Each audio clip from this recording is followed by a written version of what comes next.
মেয়েদের জীবনটা খুব কষ্টের। সারাদিন ব্যস্ততার মাঝেই মেয়েদের জীবনটা কাটিয়ে দিতে হয়। সকাল হলেই চিন্তা লাগে কি রান্না করব আর কি দিয়ে রান্না করলে সবাই খেতে পছন্দ করবে। বাবার বাড়ি থেকে শ্বশুর বাড়ি আসি, অনেক দায়িত্বের মধ্যে বাধা পড়ে যায় আর সব দায়িত্ব নিয়েই মেয়েদের জীবন সংসার শুরু হয়ে যায়। কিভাবে রান্না করলে খুব টেস্টি হবে আর সবাই আমার প্রশংসা করবে। তো আজকে আমি একটি রেসিপি তৈরি করতে যাচ্ছি, সেটা হলো রুই মাছ। এই রুই মাছটা আমি কেটে ধুয়ে পরিষ্কার করে ফ্রিজে রেখেছিলাম।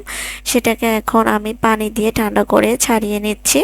যে কোনো মাছ কিন্তু ভালোভাবে ধুয়ে নিতে হয়, আর ভালোভাবে ধুয়ে না নিলে মাছ থেকে কিন্তু গন্ধ বের হয়, আর গন্ধ বের হলে কিন্তু রেসিপি খেতে ভালো লাগে না।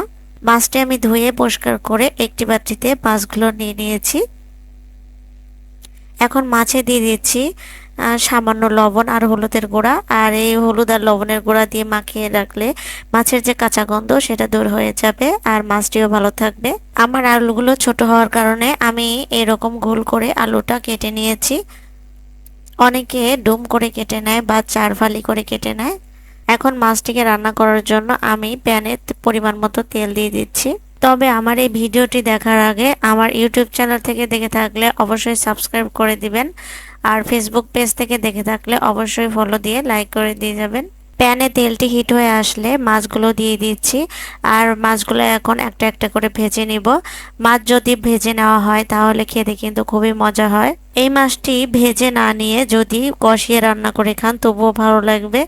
আর এই রুই মাছটি খেতে কিন্তু খুবই মজা লাগে। যে যেভাবে রান্না করবে সেভাবেই ভালো লাগবে। যে কোনো মাছ ভাজতে গেলে আগে তেল ভালো করে হিট করে নিতে হবে, আর ভালো করে হিট করে না নিলে মাছ কিন্তু লেগে যাবে, আর লেগে গেলে মাছ পোড়াটাই ভেঙে যাবে। মাছ যখন ভাজতে নেবেন তখন বেশি নাড়াচাড়া করা যাবে না। মাছের যখন এক পাশ ভাজা হয়ে যাবে তখন আর এক পাশ উল্টিয়ে নেবেন, আর বেশি নাড়াচাড়া করলে কিন্তু মাছটা ভেঙে যাবে। এখন মাছগুলো ভাজা হয়ে গেলে একটি বাটিতে তুলে নিচ্ছি। আর এই ভাজা মাছ দিয়ে কিন্তু ভাত খেতে খুবই মজা লাগে।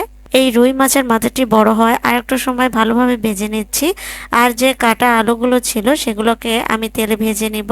এই আলুগুলো ভেজে নিতে অবশ্যই একটু লবণ দিয়ে ভেজে নিতে হবে, তাহলে ভাজা আলুটি খেতে খুবই ভালো লাগবে।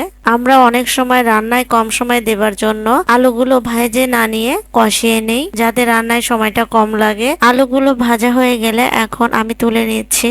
আমি আগে বেশি তেল দিয়েছিলাম, তার জন্য আর তেল দিতে হচ্ছে না, ওই ভাজা তেলেই দিয়ে দিচ্ছি পেঁয়াজ কুচি।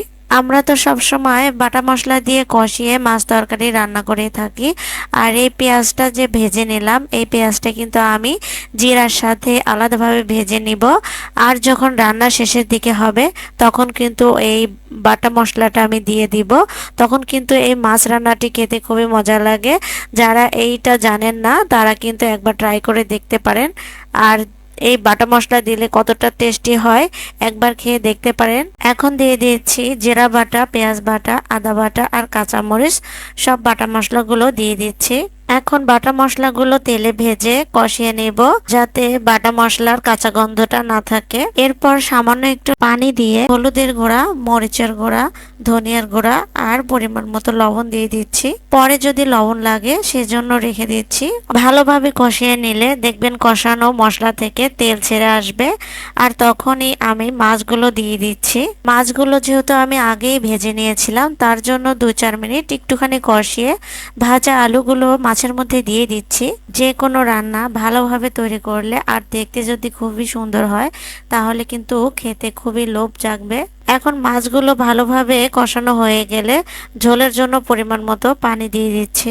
মাছের ঝোলটি শুকিয়ে নেওয়ার জন্য 10 মিনিট চুলায় রেখে দিচ্ছি। এখন যে বাটা মশলাটি দিয়ে দিচ্ছি, সে ভেজে রাখা পেঁয়াজ আর ভেজে রাখা জিরা, এই দুটোকে একসাথে বেটে বাটা মশলাটি এখন দিয়ে দিচ্ছি।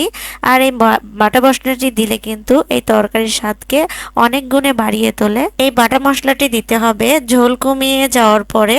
চুলা থেকে নামানোর 3 থেকে 4 মিনিট আগে এই বাটা মশলাটি দিয়ে দিতে হবে।